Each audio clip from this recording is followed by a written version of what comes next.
Vous vous êtes déjà demandé comment vieillissent les voitures électriques? Peut-on avoir confiance dans un véhicule d'occasion? Nous avons souvent l'impression que les voitures électriques sont une découverte récente. Et pourtant, elles existent depuis le 19e siècle.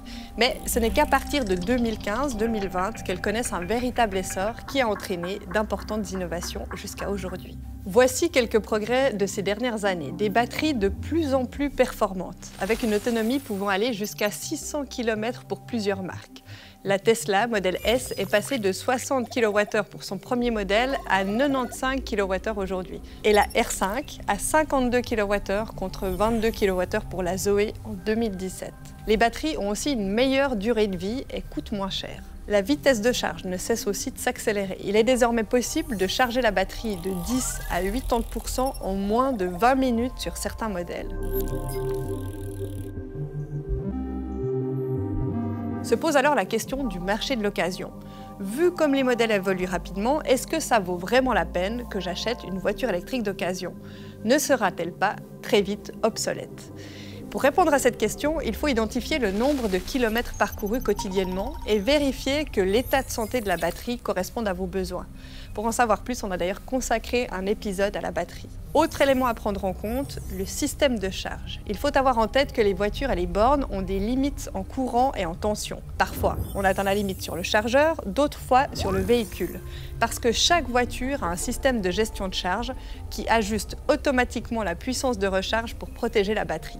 Donc en achetant une occasion, il est possible de ne pas pouvoir utiliser la pleine capacité d'une borne ultra rapide par exemple, mais votre batterie pourra toujours être chargée. Est-ce que je pourrais encore faire des mises à jour sur mon véhicule dans 5 ou 10 ans? Alors il n'y a pas de raison de se faire plus de soucis pour les mises à jour avec un véhicule électrique qu'avec un véhicule thermique qui est aujourd'hui aussi muni de modules électroniques. Les enjeux sont les mêmes, les risques d'obsolescence programmée aussi. Et il y a toujours la possibilité de s'assurer auprès du concessionnaire que les dernières mises à jour, indispensables au véhicule en question, ont été faites.